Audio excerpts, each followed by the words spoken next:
Welcome, viewers. This is our first episode of the Tiny Voices podcast. I have here as my guest Andrew Ironstone. May I call you Drew? Please, yes. Right on. Andrew is here, or sorry, Drew is here to talk to us about the Stop the Build campaign.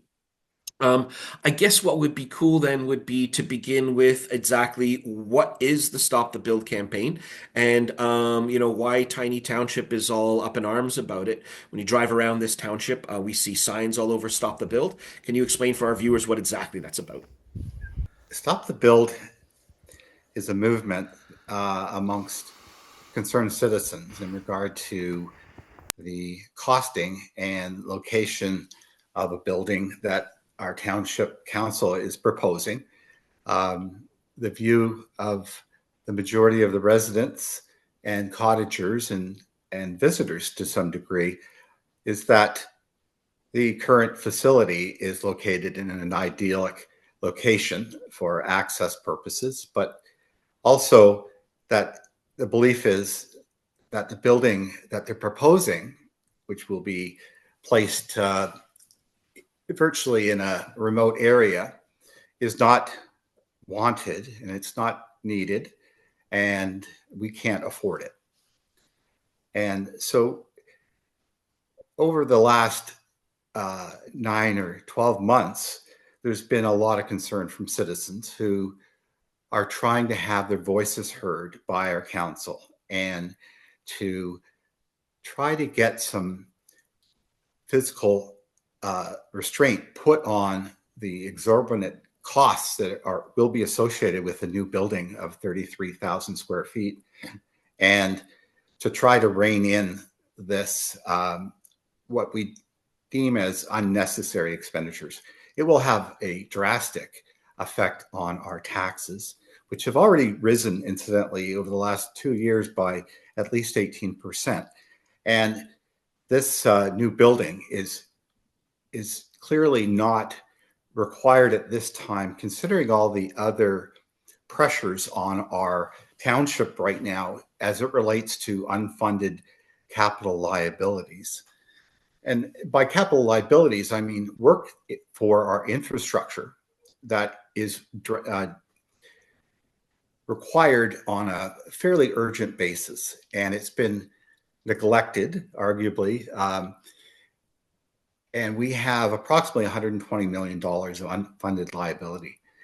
This is going to have an enormous impact on our taxation at the municipal level without the pressures of an additional estimated 27 million before financing, which will equate to about $50 million, assuming that if the proposed building goes ahead and it comes in within budgetary estimates, which, as we all know, rarely happens. And I have personal experience from this in terms of my experience working for the county of Simcoe for nearly a quarter of a century. I was just going to go there. Yeah, thanks. Like to be able to introduce some of your background, you're speaking with a fair amount of authority there. Yeah, if you could just, sorry, I interrupted you. If you could continue. Who is Drew Ironstone, and why should we be paying attention to what you're saying? You sound good, but what actual authority are you speaking with? Well, that's a very interesting question. I have a background in engineering, and I've been a senior manager with the county of Simcoe for the last 24 years in doing precisely what the township is trying to do, and they're being legislated to do it. And that's in terms of asset management, building facilities maintenance, and construction. And being with the county of Simcoe for that period of time, I was extensively involved with new building construction in the towns of Collingwood, Wasaga Beach, Victoria Harbor, and other local areas, including Barrie and Orillia. Millions and millions and millions of dollars of construction. So this is something I lived, breathed, and was totally involved with for a number of years. And construction costs are very dynamic, and the cost of doing construction is not really determined, albeit, from best estimates given by consultants or architects. But the true cost of construction really is based on what the trades are going to bid. And unfortunately, with the economy we've had going through COVID, we've seen tremendous impact on our buying power. And certainly most construction projects, even in good times, don't typically come in under budget or on budget. And this is going to be the same situation. Construction costs are difficult to estimate because you don't know what site conditions you're going to face, what material shortages, what labor shortages, etc. So it's a very complicated thing to wrap your brain around, especially if you're a small council in a township like Tiny, where you have councillors are making these decisions on behalf of the residents without really having the expertise to be able to vet all the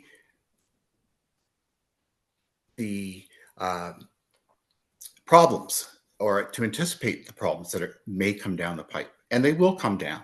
There will be unexpected change orders, which are going to cost additional monies with any build. And this is no different. This build is using some unconventional building techniques and some fairly high-tech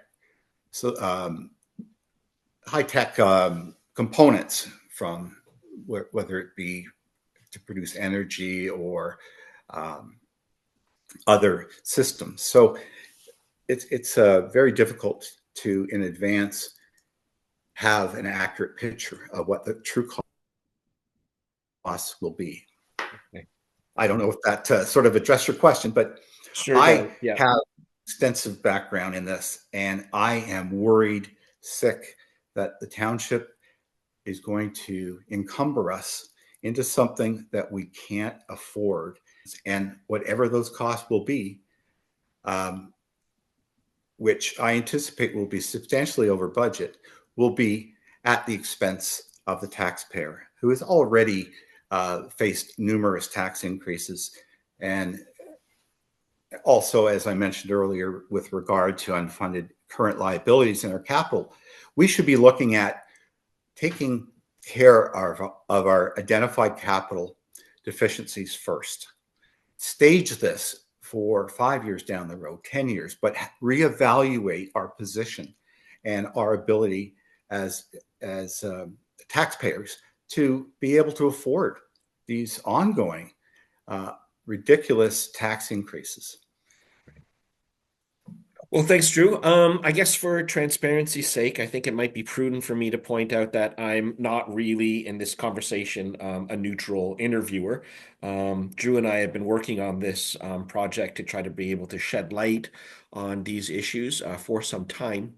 And I guess some of the criticism that we faced in the Stop the Build campaign is the perceived fact is that we're just naysayers and that we want to be able to just stop it. But I'd argue that we do recognize that there is a need to be able to upgrade and to figure out how the working situations that currently exist might be improved. And in contrary to the story that's going around in public, we have, as a collective, put forward some alternatives. And if I'm right in that, Drew, you've been instrumental in putting some of those forward. Would you be able to speak to some of that? Yeah, this is something that I'm very focused on, because there are more than one way to skin the cat here to accomplish all the goals. Much more affordable options that have not been well communicated or discussed with our township. And as an example, the current Township office sits on a 5-acre parcel of land. Approximately 40 to 45% of that is currently developed in the form of our current building, parking lot, sidewalks, and storage buildings. We have at least twice that amount to work with. So what I have proposed, both directly to county, or I'm sorry, to township council, and in particular to our deputy mayor, Stefan. John Miskimins. Yes, thank you. And also Stefan Walma, who Our former deputy mayor. That's right. Who I've had personal one-on-one conversations with. I met with Sean, the deputy mayor, and proposed a win-win solution that would garner the support of citizens and also allow our Tiny Township Council to act appropriately as it relates to listening to the will of the citizens. And that was to construct a campus-style building, separate and apart from the existing building on the same land, within a matter of steps to the existing building. And by doing this, it offers a lot of options, and it removes a lot of the barriers as well from construction. If I may, Drew, when that has been brought up in the past, the resistance to that idea from council has been that it's only going to be a difference of like $4 million or something if they refurbish the existing site versus building a new one. So what is your response to that?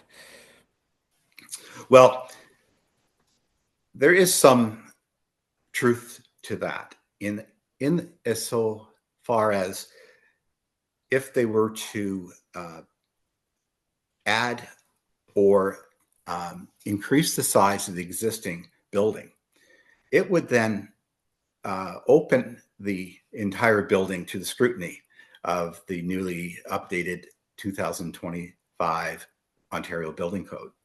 So if an addition was put on, it would then dictate that other systems in the existing building would have to be upgraded to current standards, from accessibility upgrades, and that includes things like widths of doorways, handrails, ramping systems, the output of lighting, ventilation, all these things to accommodate accessibility standards. Okay. In So if addition I to understand you correctly, then what you're saying is if this campus structure or this campus approach that you're talking about is taken, then the additional building can be made with the current standards, and the existing building wouldn't have to be touched, right? They don't have to be worked retroactively. that's right. The building code, the Ontario Building Code, is not retroactive. Okay. So when changes come to the building code, it doesn't require a current building to be upgraded to the current standards. So it's just the new structure then that would have the oversight of the 2025 Ontario Building Code. We could do great things in that space, like actually put in a, take the council chambers out of the basement, for instance. Yes, exactly. And in designing a new building, knowing what those building code requirements are, it's doesn't really add a lot of cost to the construction, because you're not retrofitting an existing older structure. Right. You're just incorporating those in the design features of the new building. And the problem with the way it's been presented from council is that the idea of adding or increasing the size of the existing building, whether it be put on a second story or just expanding the footprint, it opens up a possibility of a can of worms, because now you're into destructive renovations, meaning pulling walls out, insulation, and it just opens up an area that you don't really want to delve into. Right. unless it's 100% necessary. And so my proposal, and it's supported by many people that I've spoken with in my community, is that this campus style building could be of a modest square footage, recognizing that the existing building would also be used going forward. So you don't have to give up the existing 12,000 square feet or estimated 12,000 square feet that is there currently. You just have to supplement that with a new energy efficient campus building. And it just answers so many questions. It Right. reduces the cost dramatically, probably down to about a quarter to a third of the cost. It then provides all the things that the building code requires. They can implement the design, some of the design features that would make this new campus building architecturally pleasing and functional for not only the staff, but also the residents that are visiting it. So if you looked at this from a perspective of accessibility, the new building could serve as the customer service area where residents or guests can go and visit and have all the accessibility needs met. It can also serve to provide staff who may require accessibility improvements for their own individual needs to be incorporated into that new building. And the other existing structure, which has served the township well, would still be operating to a point where it's very functional. A lot of money has been spent on that building since Has, eh? 2016. And the Gordian report, which was commissioned by the township And to if I do, may, this information would be contrary to the perpetual claim that the building is under maintained, right? yeah, that is simply not true. The Gordian report commissioned by the township to do a building condition assessment, essentially, which they went in and looked at all the building components right down to plumbing and wiring and lighting, all the hidden building components, as well as the obvious visual ones. And they did an assessment. And I read through this report, and I was pleasantly surprised how well it fared, as it did not require any urgent building improvements because it has been reasonably well maintained. Excellent. And my understanding too, then, so it's in addition to developing a campus style approach to on the existing structure, you've also proposed there was a property available for sale. I'm not sure if that's still the case in Palm Beach that you also offered up as an alternative. Could you speak to that for a bit? Yeah, certainly. Um, there's a property that is immediately adjacent to Palm Beach, the public beach, at the corner of Tiny Beaches Road. And I think it's oh, sorry, you might have to, I'd have to confirm that, but it's adjacent to the public beach, And this is a directly on the motel. water, directly on the waterfront. And it's a building that was constructed roughly 10 or 15 years ago. It currently serves as a residence, but it has 3 buildings on it. And I proposed this to our council by way of emails, and I emailed each one of our councilors directly, saying that this should be an option that they examine because it provides many benefits. One, it would increase public beach area, which has been something that would be very beneficial to the community. As I said, it is adjacent directly to public beaches now that are there. It could also serve as a hub for our recreation department, where they put on their summer camps for children. It's close to our pickleball and tennis courts. It's just an idyllic location. It's a once in a lifetime opportunity for the township, in my view. It's priced substantially lower than any building would ever come in at. It's roughly $3.5 million, but it features roughly 3,500 square feet of the main building, a separate winterized structure that could perform as a community kitchen, along with other recreational programs, and really provide the community with additional access to the beach. Mhm. Um, Well, that I sounds reasonable. Um, yeah, I think so. I mean, I'm not going to ask you to speculate as to, these sound like reasonable propositions that you've been putting forward, and but so far there's been no movement from council. Is that correct? Yeah, that's correct. I have not received any return emails. I was just sort of So trying you to haven't think. even they haven't even returned. They haven't even been polite and said no, or you just haven't even gotten a response. No, when I emailed on that opportunity, just to have a look. Hmm. Uh, no, there was no response whatsoever from our township, including the mayor or any of the councillors. Um, I just want our council to be able to examine other options that are available.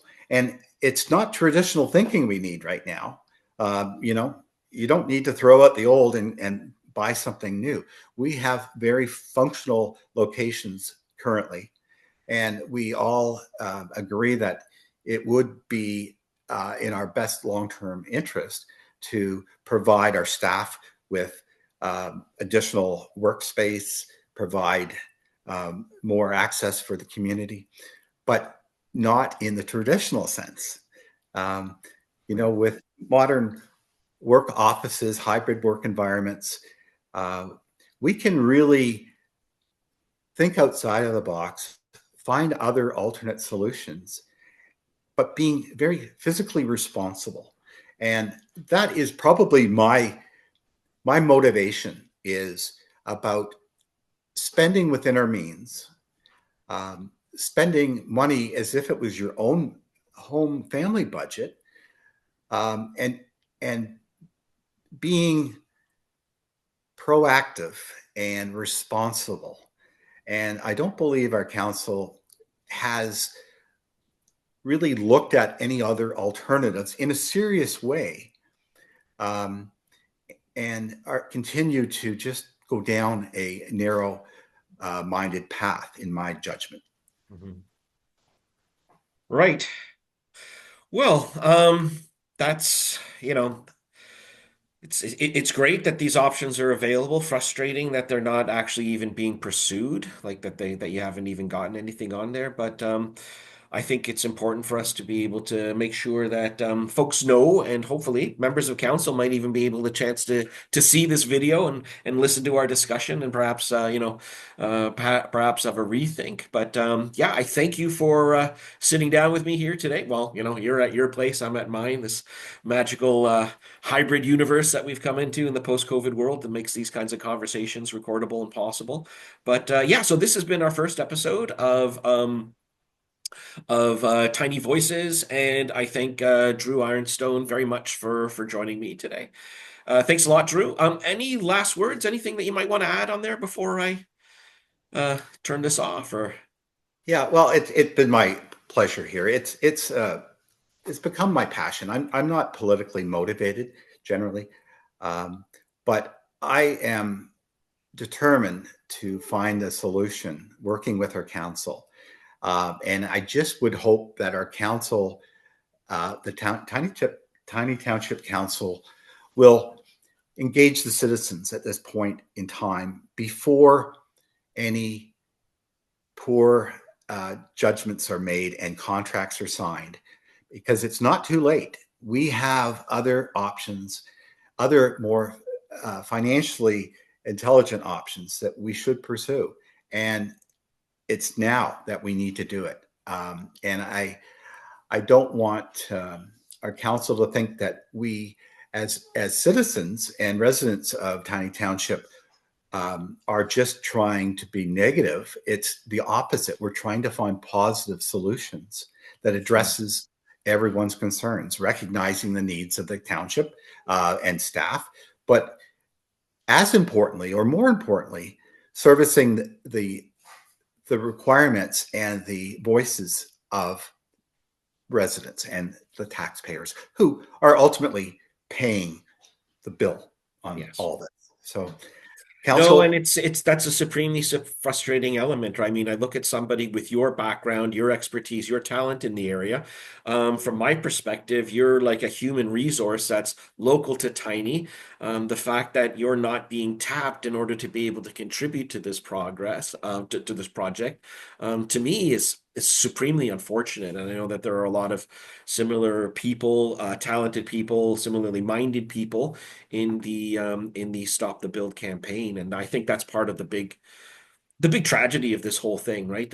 We should be working with council to try to be able to come up with solutions, but all of our steps have well, we've been stonewalled at every step. That said, there is something that I realize that I need to push back on a little bit, if you don't mind.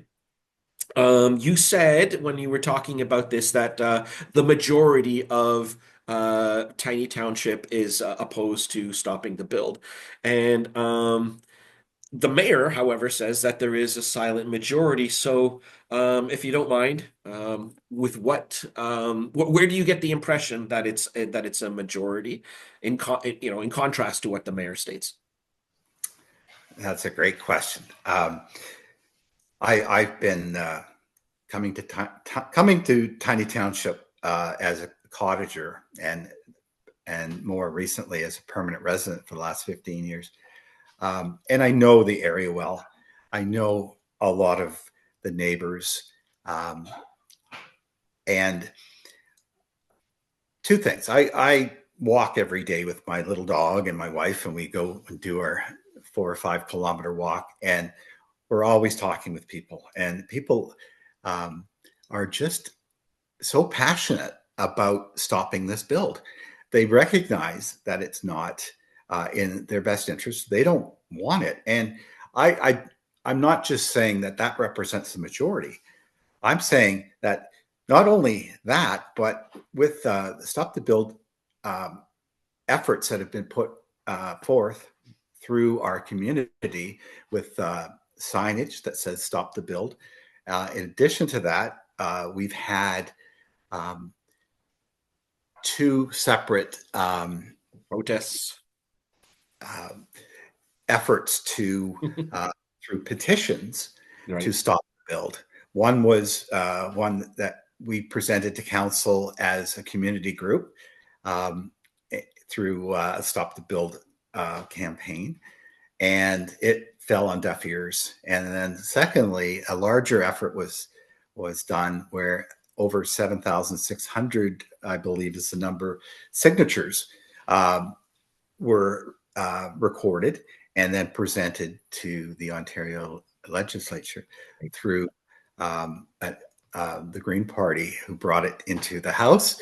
And we had some response from the Minister of Housing and Municipal Affairs, Paul Calandra, who rightly so said he didn't want to interfere in the business of the township as it relates to holding a referendum. But he did strongly say in his written response that he wanted the township to engage with the citizens to come up with a equitable solution and to work together. And that's all we're asking for. That's all the citizens of this township want. And we hope that our township and our mayor and councillors come to the table and take a pause and find a solution together. And it's not that hard. We can do it. And there's enough engaged people that are the majority. The so-called silent majority who don't want this have not come forth. They have not presented any data. They have not been able to provide any evidence whatsoever that the mayor's assertion that this large majority exists. They simply don't. And this is Well, the very easy way, of course, to be able to determine that would be to have, I mean, we call it a referendum. The minister referred to it as the possibility of like a single question by-election, which he mentioned in the letter, which is totally an option for council. Strange that he would mention that when he's not in favor.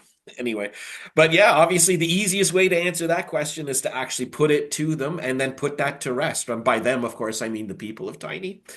And I guess until that happens, it's going to be up in the air. But I'm with you on this one, Drew. I do believe that it's a vast majority of people that are opposed to this, and I hope that sanity prevails in the end. I thank you once again for talking to us, and yeah, we'll see where this goes. thanks, Eric. I appreciate your time and having my voice heard. Yeah. It's Well, refreshing. Thank great. All right. Take care. You have a great day. you as well. Bye. Thanks. Bye.